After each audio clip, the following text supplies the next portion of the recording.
नमस्कार विद्यार्थी मित्रांनो. लास्ट व्हिडिओमध्ये आपण बघितलेलं होतं की मगध साम्राज्यावर मौर्य साम्राज्यानं कसा विजय मिळवलेला होता आणि त्यानंतरही अ, मौर्य साम्राज्यावर शुंग घराण्याने कसा विजय मिळवलेला होता आणि त्यानंतर आता शुंग घराण्यावर कण्व वंशानं काय केलेलं आहे तर विजय मिळवलेला आहे. अशी एका पाठोपाठ एक नवनवीन साम्राज्य उभी राहायला लागलेली आहेत. त्यातलंच हे आहे कण्व साम्राज्य. कण्व वंश किंवा कण्व वंश हा मगधचा एक ब्राह्मण शासक वंश होता, जो वसुदेव कण्व यांनी आधीच्या शुंग वंशाचा पाडाव केल्यानंतर स्थापित झाला आणि त्याने इसवी सन पूर्व 73 ते इसवी सन पूर्व 28 पर्यंत राज्य केलं. कण्व राजे ब्राह्मण होते. ते सौरभी ऋषींचे वंशज होते. वसुदेव कण्व यांनी शुंग वंशाच्या देवभूतीचा वध करून कण्व वंशाची स्थापना केली. जो शुंग वंशाचा शेवटचा राजा होता देवभूती, त्याचा वध केला याने आणि कण्व वंशाची काय केली, स्थापना केली. जरी पौराणिक साहित्यात असे सूचित केले आहे की कण्व पूर्व भारतातील मगधमधील पाटलीपुत्र येथे असलेल्या शुंगांच्या पूर्वीच्या राजधानीतून राज्य करत होते, तरी त्यांची नाणी प्रामुख्याने मध्य भारतातील विदिशा प्रदेशात आणि त्याच्या आसपास आढळतात, जे नंतरच्या शुंग शासकांची राजधानी देखील होती. आता हे जे कण्व शासन आहे, तर यामध्ये असं काही वैशिष्ट्यपूर्ण असं काही माहिती नाहीये जी की आपण मौर्य साम्राज्यामध्ये बघितलेली होती. तर एक बेसिक फक्त ओळख होण्यासाठी तुम्हाला एक ही लिंक कंटिन्यू चालण्यासाठी आपण सिरियली प्रत्येक गोष्ट इतिहासामधली आतापर्यंत घेत आलोय, तर त्यामध्ये कुठं खंड पडू नये म्हणून मी हे छोटे छोटे जे परत एका पाठोपाठ एक जे साम्राज्य उभे राहिले यांची माहिती तुम्हाला देत आहे. पण यामध्ये असं विशेष काही घडलं नव्हतं. तर बघा, कण्व वंशाची स्थापना इसवी सन पूर्व 73 मध्ये वासुदेव कण्व यांनी केली. वसुदेव सुरुवातीला शुंग सम्राट देवभूतीचा कोण होता, मंत्री होता, ज्यांनी नंतर माजी सम्राटाची हत्या करून सिंहासन बळकावलं. कण्व शासकाने शुंग वंशाच्या राजांना त्यांच्या पूर्वीच्या साम्राज्याचा एका कोपऱ्यात अज्ञातवासात राज्य करण्याची परवानगी दिली. 4 कण्व शासक होते. पुराणांनुसार इसवी सन पूर्व 28 मध्ये सातवाहनांनी त्यांच्या वंशाचा अंत केला. बघा, आता हे जे कण्व सम्राट आहेत, तर यामध्ये 4 सम्राट म्हणजे 4 राजे होऊन गेले. तर त्यांना काय केलं, इसवी सन पूर्व 28 मध्ये सातवाहनांनी त्यांच्या वंशाचा अंत केला. म्हणजे जो कण्व वंश आहे तो तिथंच संपून गेला. कण्व वंशाचा पहिला शासक वासुदेव होता, ज्याच्या गोत्रावरून या वंशाचं नाव ठेवण्यात आलं. त्याच्यानंतर त्याचा मुलगा भूमित्र गादीवर आला. पांचाल राज्यात भूमित्र असे नाव असलेली नाणी सापडली आहेत.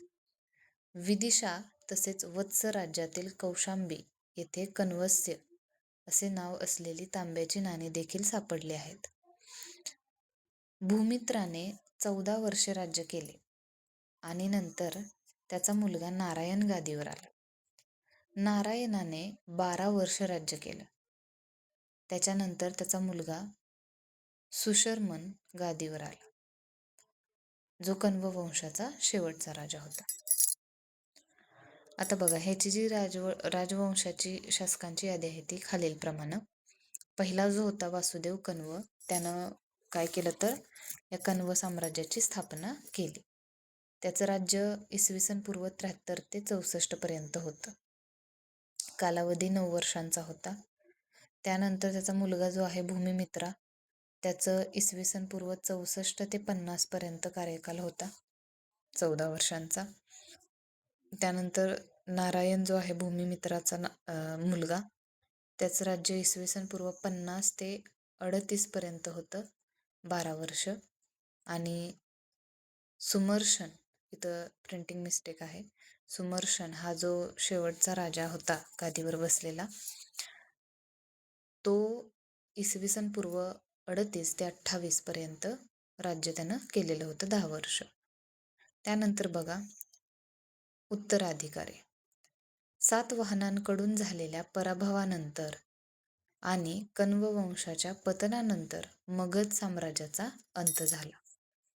सातवाहन वंशाकडून कण्व वंशाचा पराभव ही मध्य भारतातील एक स्थानिक घटना होत आणि नानकशास्त्रीय आणि शिलालेखीय पुराव्यांवरून असे सूचित होते की मगध नंतर इसवी सन पूर्व 1ल्या शतकापासून इसवी सन 2ऱ्या शतकापर्यंत कौशांबीच्या मित्रवंशाच्या वर्चस्वाखाली आले. पुराणांमध्ये असं सुचवलं आहे की कण्व वंशाच्या शेवटच्या राजाला बलिपुच्छने मारले, ज्याने आंध्र वंशाची स्थापना केली. परंतु याला समर्थन देण्यासाठी नानकशास्त्रीय आणि पुरातत्वीय पुराव्यांची कमतरता आहे. आता हे सगळं ठीक आहे, पण त्यासाठी जे पुरावे लागणार होते तर ते कुठं सुद्धा मिळालेले नाही. त्याची खूप कमतरता आहे. त्यामुळं असं ठामपणे आपण त्याचा इथं उल्लेख करू शकत नाही. तर अशा पद्धतीनं हे छोटंसं जे कण्व साम्राज्य आहे ते आपण बघितलेलं आहे. तर यानंतर बरेच असे साम्राज्य होऊन गेली, तीही आपण बघणार आहोत. जर तीही अशी जर छोट्या पद्धतीची असतील, म्हणजे त्यामध्ये जर काही वैशिष्ट्ये मला आढळली तर ती मी नक्की एक्सप्लेन करेन. पण त्यामध्ये जर काही खास विशेष नसेल तर फक्त इंट्रोडक्टरी ते आपण घेऊया, जेणेकरून तुमचाही वेळ वाचेल आणि तिथून पुढं मग आपण मध्ययुगीन भारताला सुरुवात करू शकतो किंवा तिथून पुढचा जो टॉपिक काय आहे तो आपण घेऊ शकतो.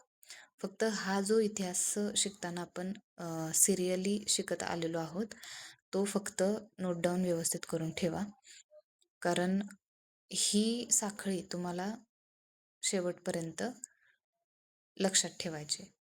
कारण या साखळीच्या आधारे इतिहास आपण इथं व्यवस्थित बांधला गेलेला आहे. तर याच्या नोट्स वगैरे काही